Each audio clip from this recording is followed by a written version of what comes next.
This week we talked about money and how you view it. Today I wanted to talk a little bit about how God views money and what He uses it for. Because He does use money, but maybe not in the way you think. In Luke chapter 16, verses 10 and 11, He has some very interesting thoughts about money. Listen to what He says. If one who is faithful in a very little is also faithful in much, and one who is dishonest in a very little is also dishonest in much. If then you have not been faithful in the unrighteous wealth, who will entrust to you the true riches?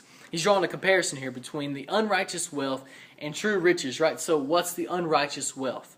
I think it's all the things that we have, all of our money. And so he says that's a very small thing. Your money is a very small deal to God.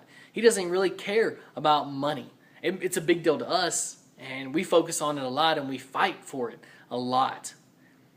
But in the grand scheme of things, money's very, very low on God's priority list.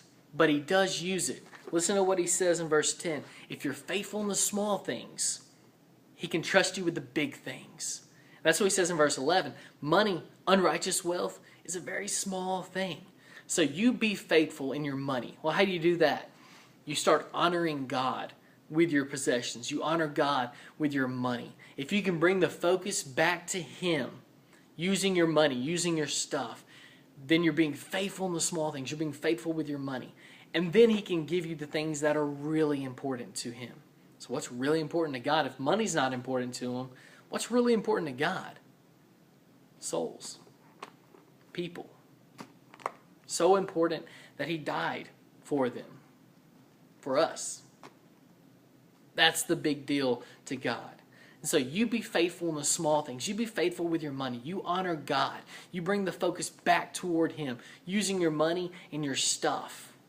And He'll give you the big things. The leadership positions, the Bible studies, and the souls that you've been praying for.